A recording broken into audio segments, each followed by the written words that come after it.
నమస్తే, welcome to life line. నేను Shivani. So ఈ రోజు మనం డిస్కస్ చేయబోయే టాపిక్స్ వచ్చేసి back pain, neck pain and sciatica. So వీటి కాజెస్, సిమ్టమ్స్ అండ్ ట్రీట్మెంట్స్ గురించి వివరించడానికి ప్రస్తుతం మనతో పాటు స్టూడియోలో ఉన్నారు doctor Vardhan from Vardhan Ayurveda hospital. ఆయనతో మాట్లాడి మరిన్ని వివరాలు అడిగి తెలుసుకుందాం. హలో డాక్టర్ గారు. హలో అండి. సో నడుము నొప్పి ఎందుకు వస్తుంది, మెయిన్ కాజెస్ ఏంటి అండ్ సిమ్టమ్స్ ఏ విధంగా ఉంటాయి? A strong spine charms and a weak spine harms అని ఒక చైనీస్ కొటేషన్ ఉంది.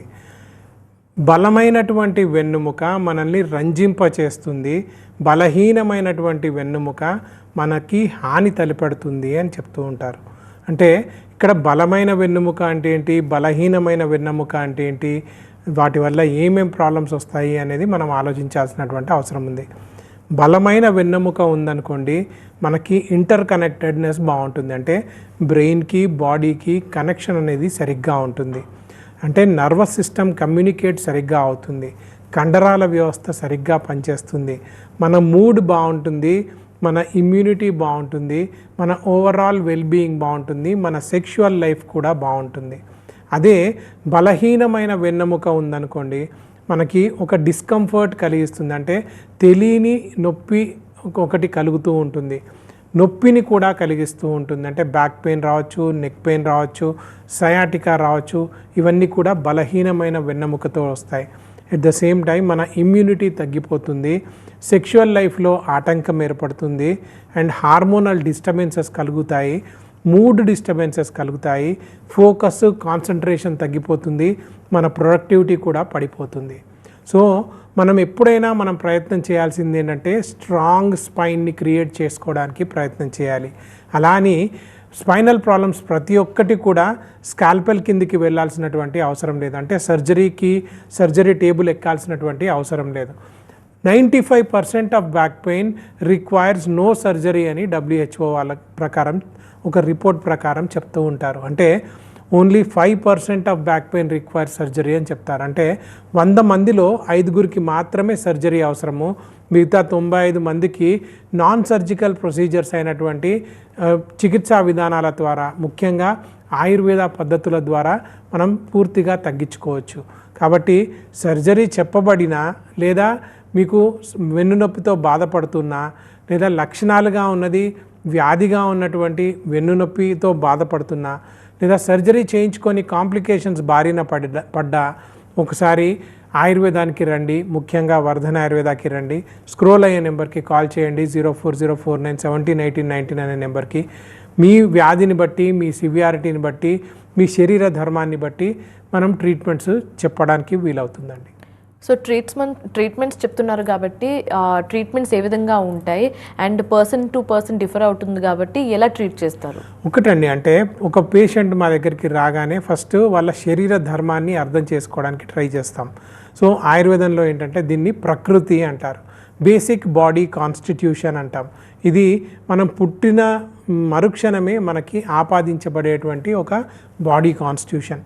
బాడీ కాన్స్టిట్యూషన్ అన్నంత మాత్రంలో ఓన్లీ బాడీలీ సిమ్టమ్సే కాకుండా మీ మెంటల్ యాటిట్యూడ్ ఎలా ఉంటుంది అనేది కూడా దీంట్లో ఉంటుంది. సో పారామీటర్స్ ఉంటాయి, ఆ పారామీటర్స్ అన్నింటినీ అర్థం చేసుకోవడానికి ప్రయత్నం చేస్తాం. రెండోది దశవిధ పరీక్షలు, అష్టవిధ పరీక్షలు, త్రివిధ పరీక్షలు అని ఆయుర్వేదంలో ఉంటాయి. సో ఆ పరీక్షలను బట్టి, అంటే మీ ఆహార శక్తి ఎలా ఉంది, వ్యాయామ శక్తి ఎలా ఉంది, మీ సత్వము ఎలా ఉన్నాయి, మీ మెంటల్ కెపాసిటీ ఎలా ఉంది, ఇవన్నిటినీ అర్థం చేసుకొని దాన్ని బట్టి ట్రీట్మెంట్స్ ప్లాన్ చేయాల్సి ఉంటుంది. ట్రీట్మెంట్స్ అని అన్నప్పుడు 2 రకాల ట్రీట్మెంట్స్ ఉంటాయి.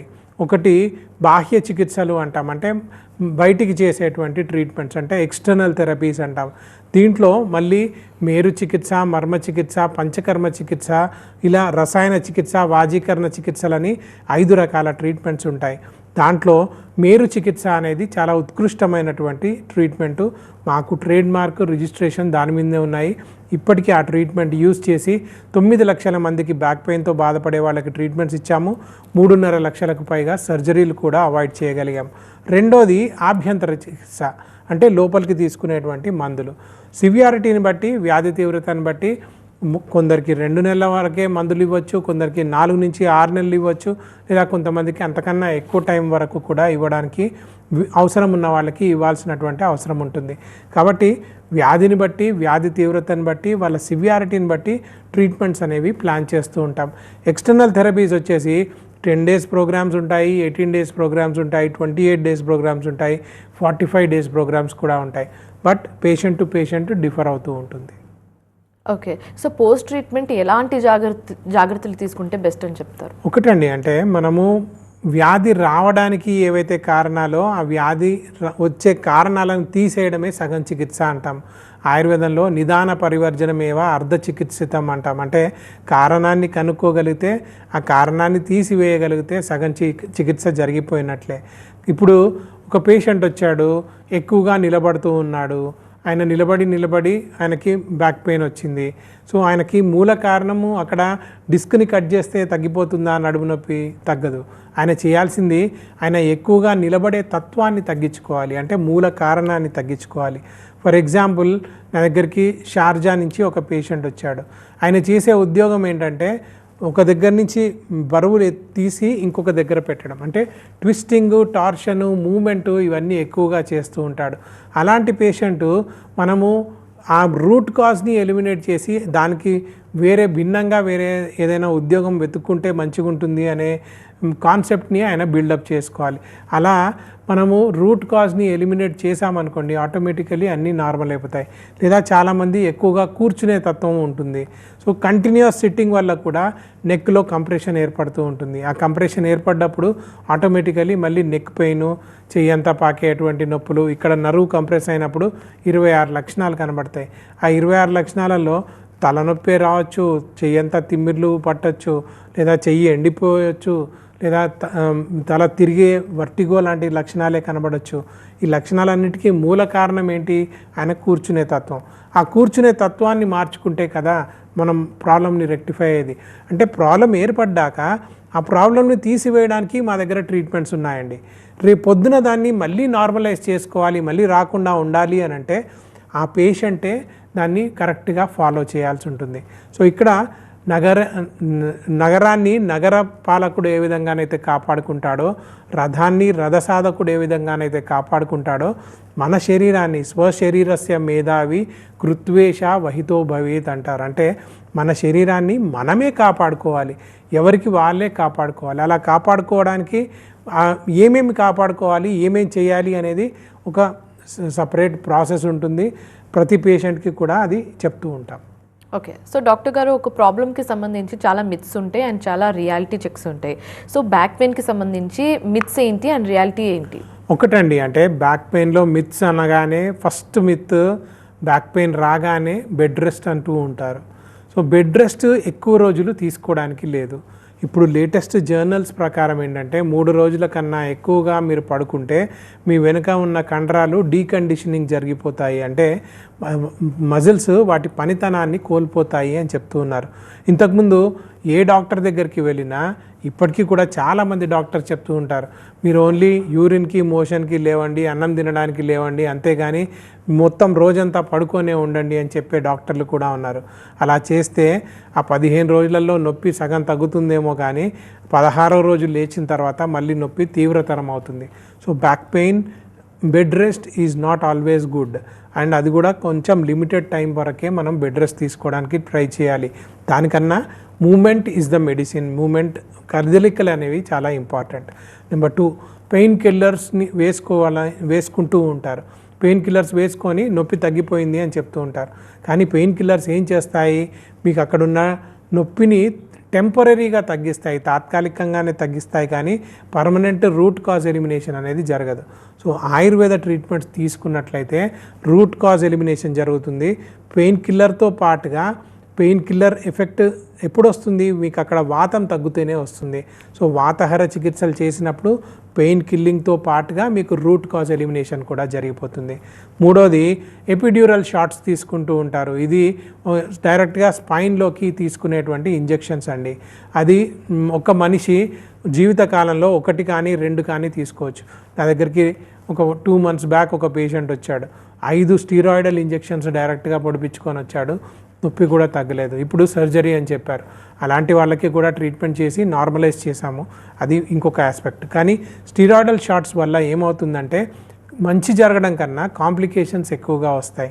అంటే బీపీ లేని వాడికి బీపీ వస్తుంది, బీపీ ఉన్నవాడికి అన్కంట్రోల్డ్ బీపీ అవుతుంది, షుగర్ లేని వాళ్ళకి షుగర్ వచ్చే ఛాన్స్ ఉంటుంది, షుగర్ ఉన్న వాళ్ళకి అన్కంట్రోల్డ్ షుగర్ అవుతుంది, వెయిట్ గెయిన్ అవుతుంది, ఇమ్యూనిటీ కాంప్రమైజ్ అవుతుంది. అంటే చిన్న చిన్న జలుబులు దగ్గులు కూడా చాలా ఎక్కువగా వచ్చేటువంటి ఛాన్సెస్ ఉంటాయి.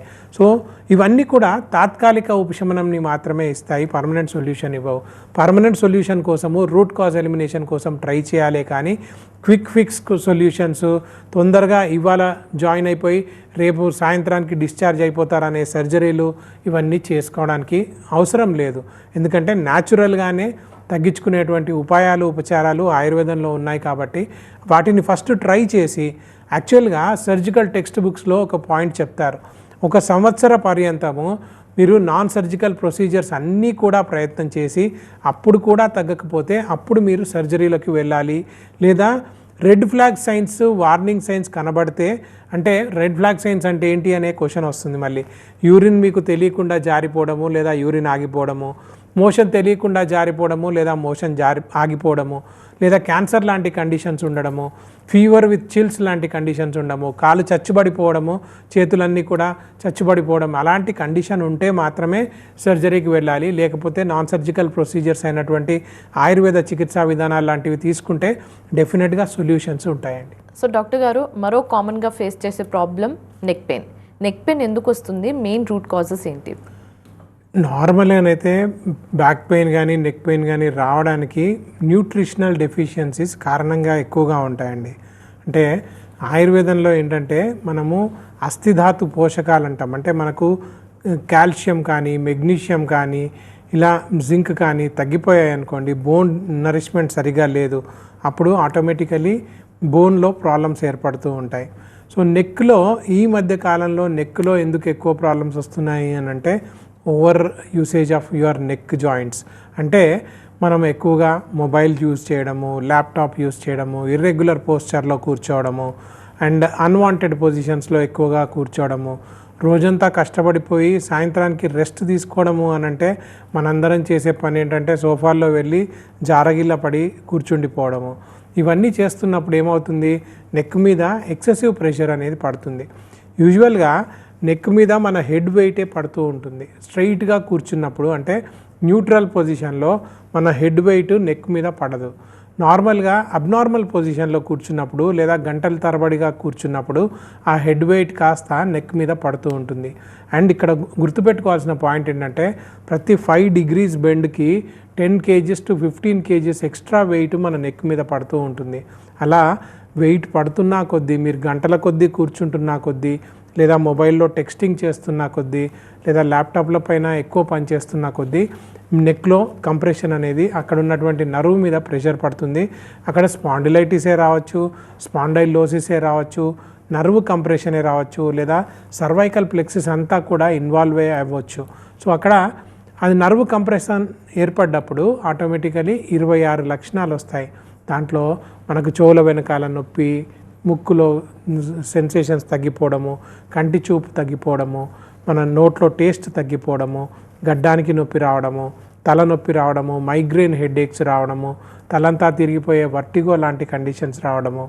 ఇవే కాకుండా మన చెస్ట్లో పెయిన్ రావడము, అసిడిటీ, అల్సర్స్, మన నాసియా ఫీలింగు ఇవన్నీ రావడము, చెయ్యంతా కూడా తిమ్మిర్లు, పోట్లు, మంటలు రావడము, ఈ 3.5 ఏళ్ళకి 1.5 ఏళ్ళకి తిమ్మిర్లు ఎక్కువగా పట్టడము, ఈ చెయ్యంతా లాగేసినట్టు కావడము, చేతిలో కండరాలు ఎండిపోవడము, ఇలా రకరకాల లక్షణాలు 26 లక్షణాలు కనబడుతూ ఉంటాయి.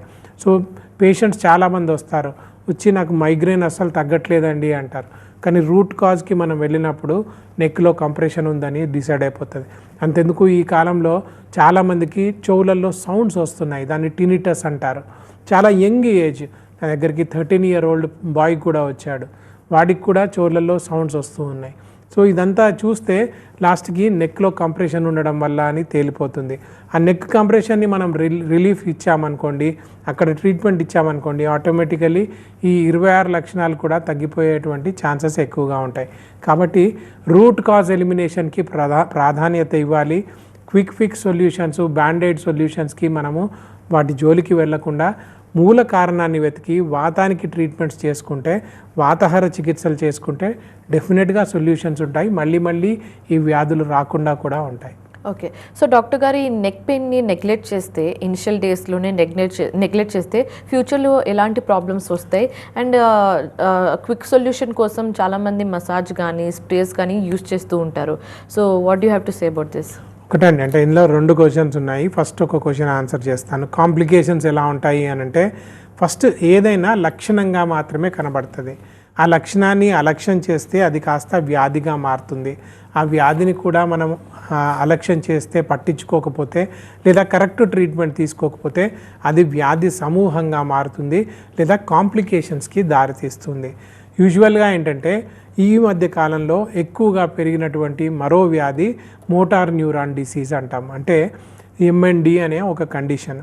ఈ ఎంఎన్డిలో ఏంటంటే నెక్లో ఎక్కువ ఫస్ట్ సర్వైకల్ కంప్రెషన్ వచ్చిన తర్వాత ఆ సర్వైకల్ కంప్రెషన్ని, ఆ నెక్ సర్వైకల్ స్పాండిలోటిస్కి మనం ట్రీట్మెంట్ సరిగ్గా తీసుకోకపోతే, స్ట్రెస్ కూడా యాడ్ అయితే, ఇంట్రావర్టెడ్ నేచర్ పెరిగిపోతే, అంటే లోపల మదన పడిపోయే తత్వం పెరిగిపోతే ఇక్కడ ఉన్నటువంటి నొప్పి కాస్త, ప్రాబ్లం కాస్త బ్రెయిన్లోకి వెళ్ళిపోయి అక్కడి నుంచి వచ్చే నరాల మీద దాని తీవ్ర ప్రభావం పడి మనకి ఇక్కడికి చేతులకు వచ్చేటువంటి కండరాలను ఎండింపజేసేటువంటి వ్యాధి.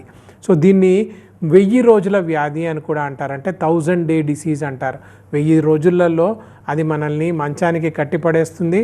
1000 రోజులలో ఇది ఎలా ఉంటుందంటే, మనం అన్నం ముద్ద కూడా కలుపుకోలేని పరిస్థితి, అన్నం తినలేని పరిస్థితి, చేతిలో గ్లాస్ కూడా పట్టుకోలేని పరిస్థితి, ఇక్కడున్న చేతిలో ఉన్న కండరాలు థెనార్, హైపోథెనార్, ఈ మధ్యలో ఉన్న కండరాలన్నీ ఎండిపోయి ఈ పట్టుత్వం కోల్పోతూ ఉంటారు. ఫస్ట్ ఒక చెయ్యి వస్తుంది, తర్వాత ఇంకో చెయ్యి వస్తుంది, తర్వాత కాలు వస్తుంది, ఇంకొక కాలు వస్తుంది. రెండో స్టేజ్లో నోటికి దవడలకు వస్తుంది, మాట్లాడడం రాదు, మింగడం రాదు. దాని తర్వాత స్టేజ్లో ఊపిరి తీసుకోవడం కూడా కష్టమవుతుంది. సిపాప్ మెషిన్స్ ఇవన్నీ పెట్టుకోవాల్సినటువంటి పరిస్థితి ఏర్పడుతుంది. కాకపోతే ఇతర వైద్య విధానాలలో దీనికి ఒకటే ఒక మందు ఉంది. అది కూడా కొంచెం స్లో డౌన్ చేస్తుంది వ్యాధిని, కానీ పూర్తిగా నిర్మూలించేటువంటి పరిస్థితి కాదు. ఆయుర్వేదంలో చక్కని ట్రీట్మెంట్స్ ఉన్నాయి, కానీ ఎర్లీ డయాగ్నోసిస్ చేసుకుంటే డెఫినెట్గా కరెక్ట్ అయినటువంటి ట్రీట్మెంట్లు ఇచ్చి పేషెంట్ని చాలా మట్టుకు వాళ్ళ క్వాలిటీ ఆఫ్ లైఫ్ని ఇంప్రూవ్ చేయొచ్చు. అంత కాంప్లికేటెడ్ స్టేజ్లో కూడా ఆయుర్వేద చికిత్సా పద్ధతులు మంచిగా అవైలబుల్ ఉన్నాయి.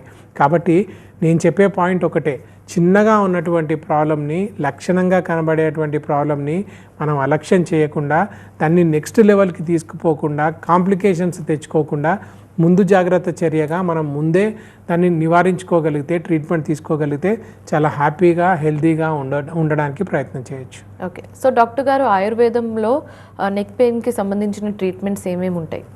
ఒకటండి, అంటే బ్రాడ్ సెన్స్లో చెప్పాలంటే ఎక్స్టర్నల్ థెరపీస్, ఇంటర్నల్ థెరపీస్ అని చెప్తాను. అదే మనం ఇంకా డెప్త్లోకి వెళ్ళి చెప్పాలి అని అంటే మేరు చికిత్స, మర్మ చికిత్స అనే పద్ధతులు ఉంటాయి. ముఖ్యంగా వెనకాల గ్రీవవస్తి అని చేస్తాము, నాసల్ డ్రాప్ థెరపీ, నస్యకర్మ అని చేస్తాము, కర్ణపూర్ణం అని చేస్తాము. ఇవన్నీ కూడా ఎక్స్టర్నల్ థెరపీస్లో భాగమైపోయి ఉంటాయి. కాకపోతే మనం చేయాల్సిందల్లా ఫస్ట్ వాళ్ళకి ఏ కారణం వల్ల వచ్చింది, ఆ కారణాన్ని వెతికి ఆ కారణం తీసివేసే ప్రయత్నం చేయాలి. యూజువల్గా నా దగ్గరికి ఒక పేషెంట్ వచ్చాడు. డ్రైవ్ చేస్తూ అంధకారం కమ్మేసి ఆయన పొయ్యి డాష్ ఇచ్చేశాడు. చాలా సివియర్గా ప్రాబ్లం ఏర్పడింది. అందరూ హార్ట్ ప్రాబ్లం అనుకున్నారు, బ్రెయిన్ డ్యామేజ్ అనుకున్నారు. లాస్ట్కి తేలింది ఏంటంటే నెక్లో సర్వైకల్ కంప్రెషన్ ఉంది, అందుకని ఈ ప్రాబ్లం వచ్చింది అని చెప్పారు. తర్వాత మేము ట్రీట్మెంట్స్ ఇచ్చాము. ఇప్పుడు అంతా ఆల్మోస్ట్ నార్మల్ అయిపోయాడు. అది వేరే విషయం. కానీ ఇక్కడ చెప్పాల్సిన పాయింట్ ఏంటంటే, సింపుల్గా ఉన్న వ్యాధిని, సింపుల్గా రాబోయే వ్యాధిని మనం ముందే అరికట్టవచ్చు. మన లైఫ్ స్టైల్ని మార్చుకొని, మన డైట్, మన పోస్చర్ని కరెక్ట్ చేసుకుంటే అట్లాంటి వ్యాధి, అట్లాంటి లక్షణం రాకుండా మనం ముందుగానే కాపాడుకోవచ్చు. అలాంటి వ్యాధి వచ్చినా వ్యాధి ముందుకు పోకుండా ఉండాలన్నా కానీ ఈ టీల్స్ ఫ్రేమ్వర్క్ని పాటిస్తే ఆటోమేటికలీ అన్నీ బాగుంటాయి. కాకపోతే పేషెంట్ టు పేషెంట్ డిఫర్ అవుతుంది ట్రీట్మెంట్. పేషెంట్ టు పేషెంట్ మన చేసే ట్రీట్మెంట్స్ అన్నీ కూడా మారిపోతూ ఉంటాయి. పేషెంట్ని చూసే మనం చెప్పాల్సి ఉంటుంది. ఎవరికైనా మెడ నొప్పి, నడుము నొప్పి ఇవన్నీ ప్రాబ్లమ్స్ ఉంటే మాత్రం స్క్రోల్ అయ్యే నెంబర్కి కాల్ చేయండి. 04049171819 నెంబర్కి కాల్ చేసి అపాయింట్మెంట్ తీసుకొని మా దగ్గరికి రావచ్చు. ఓకే, సో డాక్టర్ గారు సయాటికా అంటే ఏంటి అండ్ ఎందుకు వస్తుంది? ఒకటండి, అంటే మనము ఈ కాలంలో చేసే ఉద్యోగ వ్యాపారాలు అందరూ కూడా చేసేది ఎక్కువగా నిలబడడం, ఎక్కువగా కూర్చోవడం, బరువులు ఎత్తడం లేదా బాగా ప్రయాణాలు చేయడం. సో మన స్పైన్కి ఎక్కడ రెస్ట్ అనేది ఉండట్లేదు. సో ఓవర్ వర్కింగ్ ఏదైతే చేస్తున్నామో మన స్పైన్లో L4, L5 రీజియన్లో ఒక వీక్ పాయింట్ ఉంటుంది. ఆ వీక్ పాయింట్ ఉన్నప్పుడు మనం ఇంకా ఓవర్గా వర్క్ చేసామనుకోండి, అక్కడ నర్వ్ కంప్రెస్ అవుతుంది. ఆ నర్వ్ నుంచి వచ్చేటువంటి అతిపెద్ద నరాన్ని, లాంగెస్ట్ నర్వ్ ఇన్ ద బాడీని, దాన్ని సయాటిక్ నర్వ్ అంటారు. ఆ సయాటిక్ నర్వ్ కనుక కంప్రెస్ అయినప్పుడు, అది ఇరిటేట్ అయినప్పుడు కాలంతా పాకేటువంటి సయాటికాకి దారితీస్తుంది. ఇది ఒక లక్షణం. ఈ లక్షణము ప్రతి ఒక్క వెన్ను రోగంలో ఈ లక్షణం కనబడవచ్చు. అంటే కాలంతా తీవ్రంగా నొప్పి రావడం, పాకినటువంటి నొప్పి రావడం, గజ్జల ప్రాంతంలోకి వెళ్ళి అంగానికి, అండకోశానికి కూడా నొప్పి రావడము, లేదా సెక్స్ సమస్యలన్నీ కూడా ఏర్పడడం, అంటే శీఘ్రస్ఖలన సమస్య, ఎట్ ద సేమ్ టైం అంగస్తంభన సమస్యలు కూడా కలిగేటువంటి ఛాన్సెస్ ఉంటాయి. సో వీటికి ఈ మన లైఫ్ స్టైలే కారణము అని ఎక్కువగా అంటూ ఉంటాం. ఎట్ ద సేమ్ టైం ఫీమేల్స్లో తీసుకుంటే ఇప్పుడు ఏదైతే డెలివరీస్ టైంలో వెనకాల ఇంజెక్షన్స్ ఇస్తారో ఆ ఇంజెక్షన్స్ ఇవ్వడం వల్ల కానీ, లేదా అపెండిసైటిస్ లాంటి ఇతర సర్జరీస్కి కూడా లంబార్ అనెస్థీషియా ఏదైతే ఇస్తారో అది కూడా ఒక కారణం అవుతుంది. లేదా మనం ఎక్కువగా హై హీల్స్ వేసుకోవడము, టైట్ బెల్ట్స్ వేసుకోవడము, టైట్ అండర్ గార్మెంట్స్ వేసుకోవడము, టైట్ జీన్స్ వేసుకోవడము, వీటన్నిటి వల్ల కూడా సయాటిక్ నర్వ్ నొక్కుకునేటువంటి ఛాన్సెస్ ఉంటాయి. వెనకాల పర్సు పెట్టుకోవడము, లేదా పాకెట్లో మొబైల్ పెట్టుకునే అలవాటు ఉంటుంది, అలా చేయడము, లేదా అరిగిపోయిన షూజు లేదా ఒకటి హెచ్చు తగ్గులు ఉన్నటువంటి చెప్పులు ఇలాంటివి వేసుకోవడం వల్ల కూడా అక్కడ నర్వ్ కంప్రెస్ అవ్వడానికి చాలా ఛాన్సెస్ ఉంటాయి.